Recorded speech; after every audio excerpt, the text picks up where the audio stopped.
talking now. Okay. Team, what I'm telling you is I don't on. believe you. Okay. Go ahead. Good. I'm sure you're fair to not believe me. I just don't think that you brought reasonable justification for the claims or any counter arguments. Ace? Let me ask you You're the this one question: making the claim. What would be the motivation for lying about going to the moon, and how would they pull that off with so many people needing to be involved? Okay, well, like I said, I explained to you one possible motivation, such as the photographic evidence being destroyed on the way back. That's one possible motivation.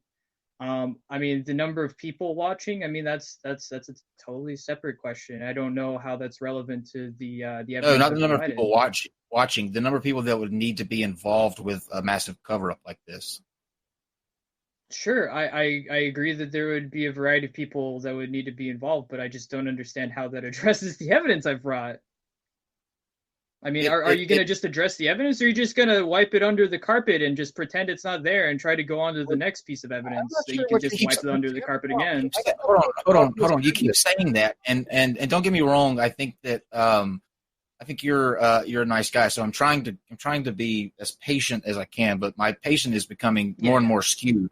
We get the fact that you don't agree, don't think that Team Skeptic has addressed your photographic evidence. However, yes, we have to let the people who are watching decide that. And I'm hoping that you didn't come here with just that evidence as your only reason for thinking that we did not go to the moon. And I'm becoming more and more convinced that that is the case. I would like to hear another reason why you think we didn't go to the moon. If you don't have one, then just admit that you don't, and that's your only reason for questioning it, which is fine. I'm just wanting to know. I mean, it's a puzzle piece, but the whole thing is it's irrelevant whether I have pieces of evidence that I'm willing to argue, which I do. I just think that they're completely irrelevant to this piece of evidence. Look, if you think that you have an argument that's better than Skeptic's, either of you, Steve or Kyle, I'd like to hear it at this point, because I mean, Skeptic doesn't seem to have. I mean, he's appealing to these very strange things that don't seem to add up, and he's just asserting them as if they're fact. When I've explained very simply why the things that he's claiming can't be true. Well, I didn't assert anything as fact. What I said is I looked at what you gave me as with a critical eye. The very first thing I noticed was that there was a transformation done on it, and you didn't. You didn't even know that until I pointed it out. You actually sat there and was like, "There's clearly a transformation." So you didn't even know. No, I didn't. Okay, but you didn't even know that was there until I pointed it out, and you were probably convinced at that point that that was an original photo that was lined up and this and that. Come on now, you know what I mean? I did read. Like, I read the Metabunk. You failed to explain it. You just said it's because it does this. That's fine. Flat earthers say the same thing about relative density. When we say, why do things fall? They say relative density. We say, well, how does that work? Explain it. Well, it's relative density. Oh, well, it's that you don't know what you're talking about. It doesn't work like that. I mean, it seems like what you're doing. You're just saying skew. I just said, I don't believe you. It's all just skew. I don't believe you because. Okay, I know you don't, but it just seems like you're. You didn't even know there was a transformation in the photo until I pointed it out to you, and then you just tried to say this is perfectly normal and expected. Why didn't you know that? No, again. So look, this minor, because you're doing the same thing that flat Earths are doing. You're just saying skew. You know, like buoyancy. You're doing the exact same thing. Where do you think these pictures were taken? I mean, not on the moon. Who knows where they were taken? Like, do you have an idea? Yeah, you think they were done? Yeah, it was Stanley Kubrick. Come on, everybody knows that. Well, you know what? I'm going to throw you a bone. Actually, Sean Clifford and I were having this discussion just a couple of days ago, and he was arguing that in his experience, that this could actually be done in a soundstage. So you might want to get him on your side on this one, because he's not. Now he doesn't believe that. He doesn't believe your side. I mean, he believes we went to the moon. He just thinks that we did have the technology as far as sound stages. Because he's obviously an actor, he knows about these things, that to actually would have done this. Reasonable.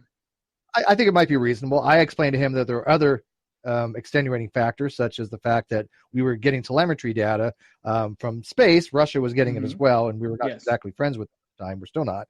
And of course, if we were fabricating this, they would have noted this because there was a bit of a kerfluffle, to use that word. So actually, so Steve, I mean, you know a little bit about probability and statistics, right? So you know that like the conjunction of two probabilities is less likely than either of the probabilities, right? Yeah. Yeah, I mean, I took stats, but I really don't just like probability theory. Okay. So now we have scenario one where there's a rocket ship with radio signals coming out of the rocket ship, right? That's scenario A. And then you have scenario B, which is a rocket ship with radio signals coming out of the rocket ship, but there's human beings on board and they came back safely. So which one's more likely? Well, see, but you're doing it in a vacuum. You have to take into account other factors. I know. Look, I know I'm oversimplifying. I'm oversimplifying things, but I'm simplifying it to illustrate the point that I'm saying.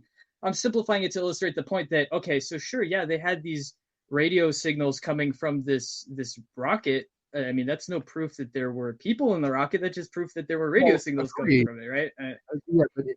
But agree. But again, Russia, if Russia thought for a second that we were fabricating this and that we did not have people on those modules, then I think they would have gone way out of their way to try to expose us to the rest of the world. It would have been a geopolitical nightmare. Why? I'd like to keep away. How did we get? Look, I'd like to keep away. Well, okay. So since you guys are wanting to discuss other things other than the images. So about the Russia thing. So the thing is that I don't think that, I mean, you could do like a possible world analysis and you can say like, okay, is there some possible world in which Russia kept these things secret and then used them in other ways, such as like blackmailing the United States rather than just releasing it to the public? That's conspiratorial. Sure. Okay. I'm just wait. I'm just asking you whether or not this is possible. Yes, of course. Yeah, it's possible that Russia. Aliens okay, so they didn't want to okay, but so now the question is about likelihood. What is the most likely possibility that they do come out and they just tell the whole world and then all the blowback and chaos that happens from it? Or is it more likely that, assuming that this stuff was faked and that they figured out that it was fake, that they would use it to blackmail and strong-arm the U.S. into doing what they want? I think it would be much more likely that the latter scenario would be likely.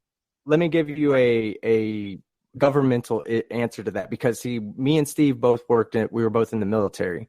So I'm sure Steve's been a part of a display of power. Have you ever been part of a display of power presentation, no. Steve? Steve, being in the military, have you ever been a part of a display of power presentation? Yeah, well, it's where we bring. Yeah, go ahead. I mean, when we're basically, you mess with us and we're going to destroy you. Yeah, we bring dignitaries from around the world to show how powerful we are, because to be America, we have to maintain that top of the food chain, and every country knows that. China knows that. Egypt knows that, Israel knows that, Russia knows that, Germany knows that, every one of them. And the moment they can take us off of that top tier, especially one of the three superpowers, they're going to do it.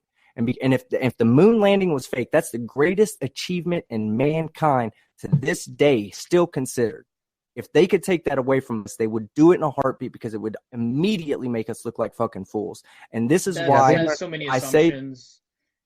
So is yours, though. Assumption laden. But yes, I agree. Exactly. I'm just I'm not saying. But mine's more probable. Mine's more probable than yours. You're just declaring that. You're just declaring that by fiat. You have no calculations to show that your scenario is more probable than mine. Well, I don't see any calculations. I'm not the one that's claiming that my scenario is more probable. You're the one that's claiming that your scenario is more probable, and you should have a reason to believe that, but you don't. You just have some intuition that it's more probable. Because I've been a part of that system. I understand the ideology that's involved. That's just an anecdote. That's just an anecdote. That's just an anecdote.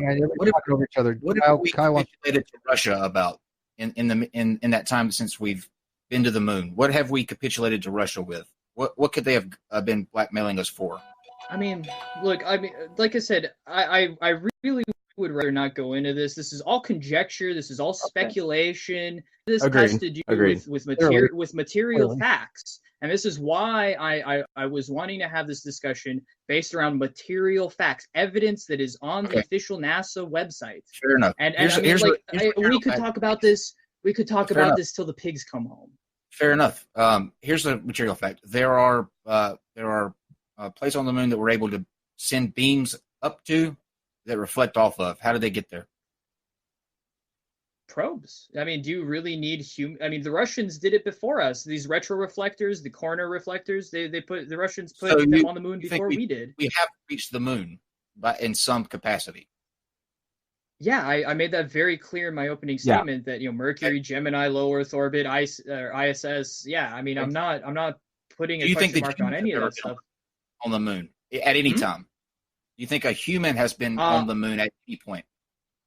I'm very skeptical of that proposition because just the technological difference, the difficulty of putting electronics on the moon versus putting squishy meat bags that need, a very set of a range of environment to live. The range of environment that a circuitry can survive in is much larger than that of a human being. How do submarines work? Different. How do submarines work? How do we control the environment inside of a submarine in the bottom of the ocean? I mean, it's the same. It's the same technology. No, it's not. It's not. Hey! Everybody, calm down. Hold that question, Team Skeptic, because I think that's a valid question. But if we can do the probes on the moon, if we can get them there, and we have people who are in the ISS right now. You said that you think that the ISS is a thing that's real. What's the stretch for putting them on the moon? Well, like I said, I mean, it's just a totally different technical challenge. What, the ISS is 250 miles above our heads versus the moon being how many hundreds of thousands of miles? You get a probe there. It's not even in the same ballpark. Not even in the same ballpark. If we get a probe there, though, why can't we just put people in it, send them over there? What's the big challenge?